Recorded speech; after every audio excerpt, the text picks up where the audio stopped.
Episode 8, Home. Everybody wants to go home in this episode. But it starts with young Gar.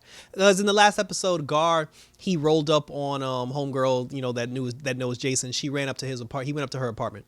And he had the conversation with her. He was like, I'm trying to find Jason, and then she was like, why are you looking for Jason? Because he was just like, I want to help him. And then she's like, why does Jason know a Titan? And, they went through the whole thing where she's like, I saw him with the costume, but he was just like, listen, he was like, I'm a friend. He said, although I'm a Titan, he said, Jason is a friend of mine and I do want to help him. So if you find out any information, call me, let me know. And, we'll take care of it because people want to kill him and we don't want to see Jason dead. Now, this episode, it took a very interesting turn because young Tim showed up. He actually showed up at Wayne Manor. Dick was on his way getting ready to go to a gala party along with Barbara. Gar had told him, he said like, oh, there's somebody at the door for you. And then he was just like, you definitely want to take this, want to speak to this person because this person said he knows your Nightwing and he knows that Bruce Wayne is Batman. So then Dick immediately, brought him into the house. Now, the scene was very funny to me because when Tim was in the house and Dick was in the house, because Dick had the suit on and like the way Dick was sitting in the chair, it's almost like they were trying to make him look like Bruce Wayne talking to like one of the young kids. And this is where the detective version of Tim Drake shows up because, the one thing about the Robins, like the basic Robins that we all know, is that Dick Grayson was the most athletic and the most skilled, but he was also like the comical one. Jason was the hothead, the tough guy, the mean guy. He was the one that was closer to Bruce as far as like attitude is concerned. Tim was always the detective, and his son Damien was the asshole. But but Damien, he was always known as the detective. Like his detective skills were similar to Batman's, and he was the best detective out of all the Robins. So when Dick brought him in the house, he didn't have to go through this whole spiel. Like Tim was just basically just like, yeah, when I was a child, like my parents took me to the circus. He's like, that's where I met you for the first time. I was there when your parents, I was at the circus the day that your parents died.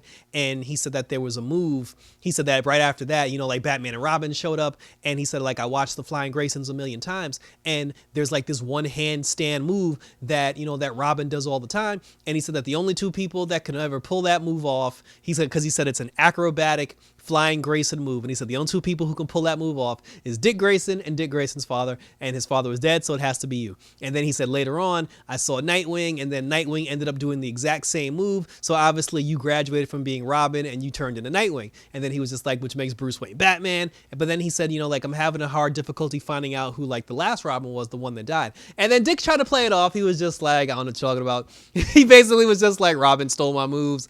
And that was, I'm just like, bro, you could have came up with a better, something better than that.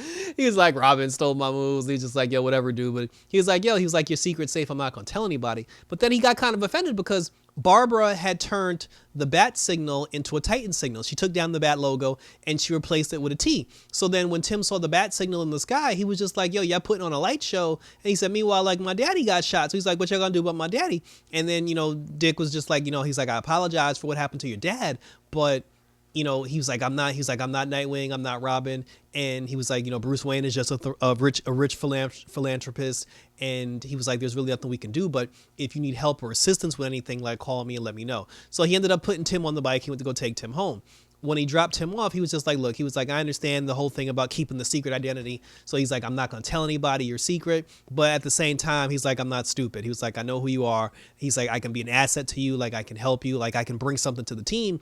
And, but then Tim was, because he told him, he was just like, he said, because the thing about it is, he said that, he said that the reason why he's having a difficulty finding out who the second Robin was, he's like, we heard that the Robin died. But then he was like, I saw Jason Todd in front of my daddy diner the day that my dad got shot. So he was like, I want to be the next Robin. And then, Dick was just like, wait, you saw him outside the diner? He was like, yeah, like Jason Todd was outside the diner. So he was like, I thought Jason Todd was Robin, but he didn't die. So he was just like, I don't know what to do about that. Yeah, but then Dick was just like, you have a good night. And then he dipped. He called Barbara, and then he told Barbara, he was just like, yo, check the computer, for Jason Todd the night that, Tim Drake's parents got killed. And then they found Jason Todd, and then they were able to like clone his walk because Tim had even said, he said that he knew Jason Todd was Robin, or he thought Jason Todd was Robin because they had a similar walk. So Barbara ended up tracking the walk, and then she was just like, yeah, she said, I found somebody downtown who has the exact exact same walk. So Dick goes down there. He rides down there on the motorcycle. He finds Jason. He calls out to Jason.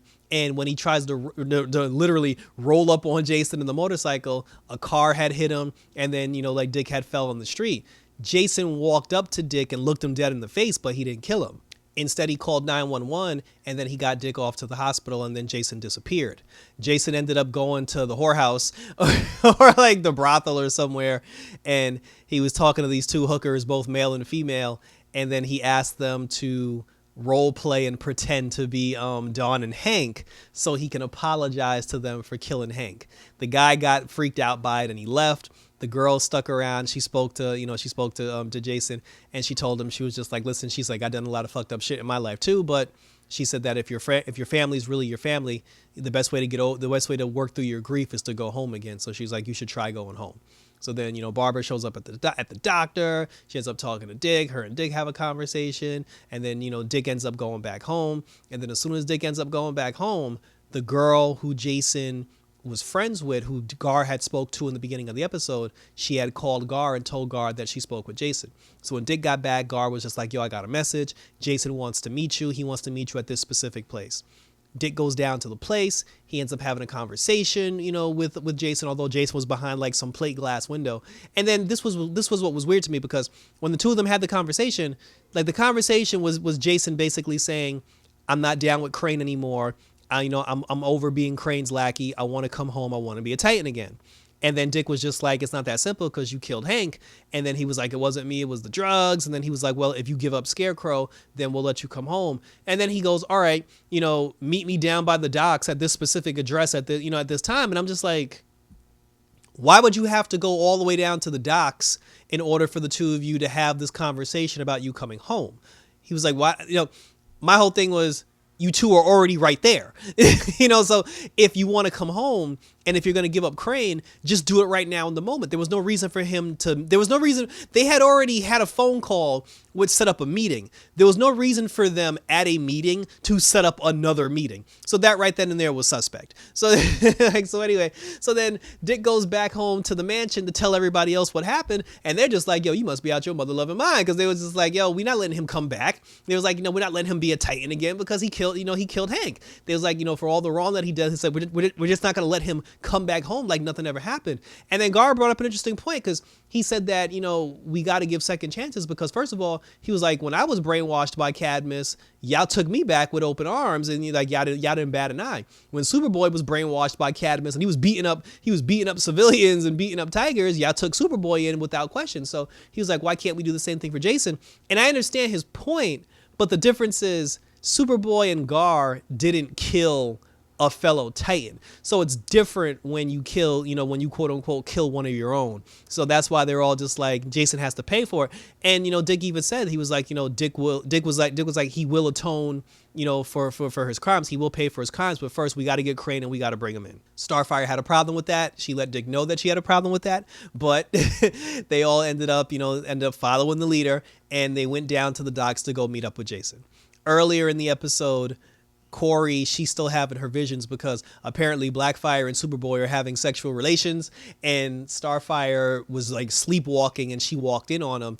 And then after that, Superboy did. But then when she had the conversation, with Blackfire and herself, she decided to go back into the chamber, back into that Bruce Wayne tube chamber thing, so she can try to figure out the dreams and like where the dreams are about. So Superboy and Blackfire, they followed her while she had one of those dreams, while she had one of those sleepwalking dreams.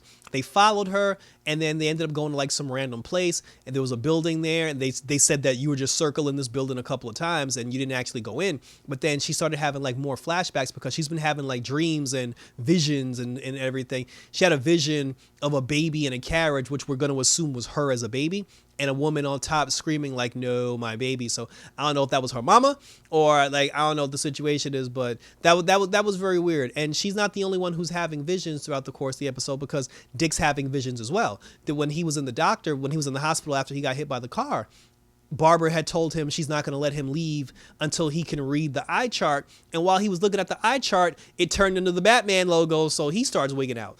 And, so then like later on, when the whole team goes down to go confront, Jason so they can bring him in, Tim ended up showing up because, Tim's a detective. Tim deduced where everybody would be. He deduced where everybody, would want to meet up. He figured that whole situation out. So he showed up first before the Titans actually did. And then while Tim was there, he was snooping around, and then Crane showed up, and then Crane ended up shooting Tim.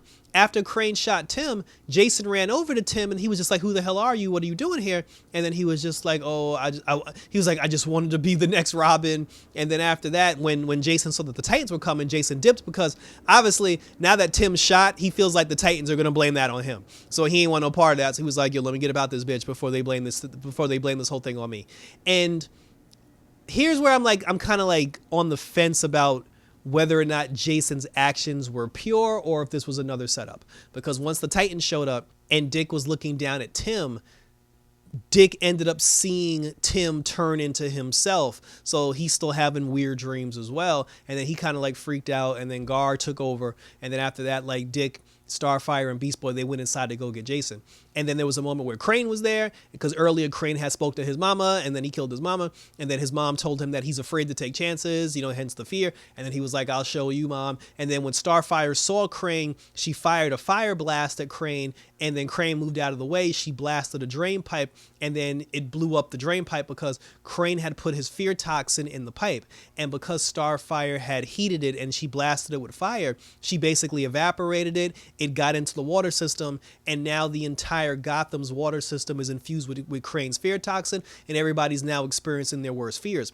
Barbara's had leaks in the GCPD, like water leaks across her desk the whole episode. So when that water came crashing in, finally she got affected by it as well. And when she looked up at the sky, she saw the Titans logo turn red. So I guess her biggest fear is the Titans, because she considers like the Titans a threat at the end of the day. So now the whole city's affected by the fear toxin, and Tim Drake got shot. And I'm just like, I guess what's going to happen is now that Tim got shot, maybe they'll bring him to Wayne Manor. They'll bring him to the Batcave, and then he'll just grab the Robin costume and put it on. Because I don't understand how Tim gets put on the path to actually being Robin, especially now that he got shot.